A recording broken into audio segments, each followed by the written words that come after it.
Hi, this is Kathleen Gardner, and I'm looking at online learning in the news.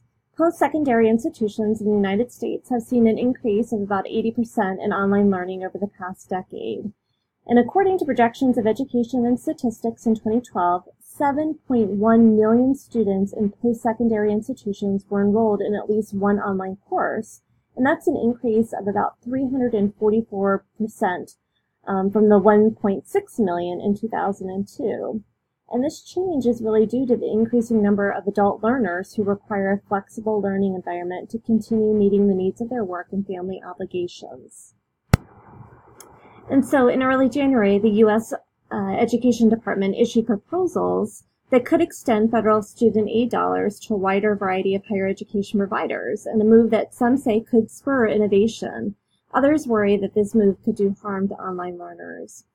Education Secretary Betsy DeVos has questioned what counts as a college course worthy of federal loans and grants. She's also challenged the accreditation system that stands between schools and a significant amount of dollars in financial aid, questioning whether the Education Department's accreditation rules work to the detriment of innovation and students.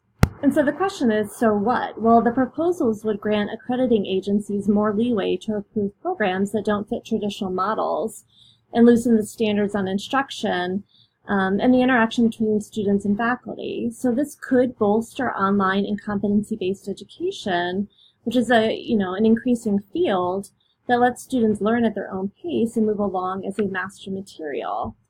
But under the proposals, the Education Department would give accreditors and colleges more authority over how distance education, correspondence courses, and credit hours are defined. And this plan is really taking aim at Obama-era rules, including what counts as a credit hour. So to ensure that college credits were meaningful, the previous administration defined a credit hour as 1 hour of classroom or direct faculty instruction and a minimum of 2 hours out of class student work each week. Some colleges and universities felt this infringed on their rights to determine academic programs. So now they may get a chance to work with accreditors to establish what a credit means. Schools with growing focus on online education could also benefit from a proposal to eliminate a 50% cap on the outsourcing of academic programs to providers that are not accredited, which would pave the way for institutions to have outside parties run academic programs. And online programs would no longer have to seek out approval from all the states where they enroll students or disclose information about whether they meet all the state licensure requirements.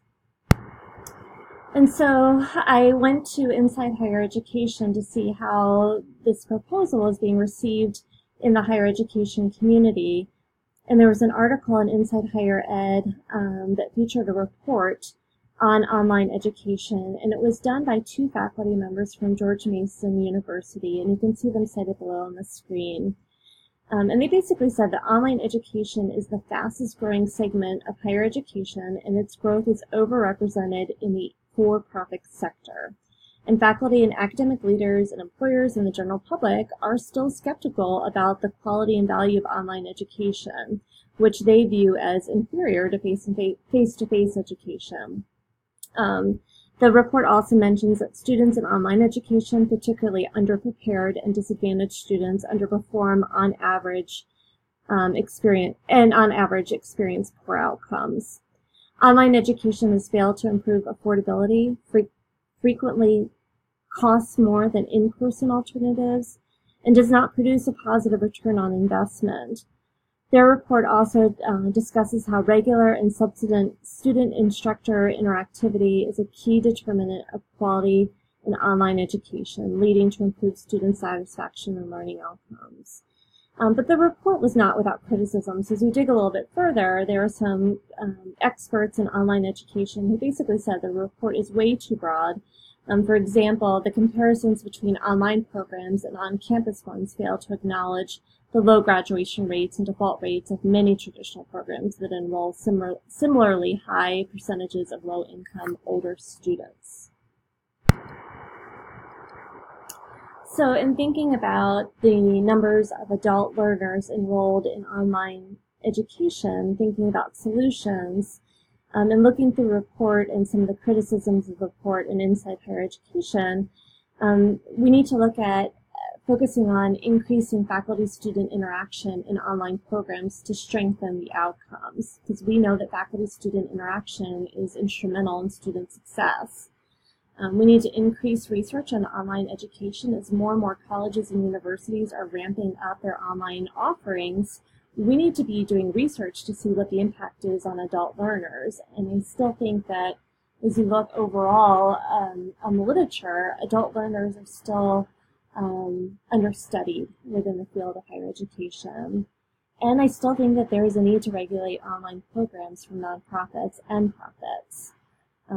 The two faculty members from George Mason said in the report that hybrid models of online learning avoid most of the pitfalls of fully online ones, at least when they're featuring strong in-person components and when online material and technology are used mostly as a supplement. And that concludes my report on In the News. We are still in the proposal stage from the U.S. Department of Education, and we'll see where they go with changing the rules.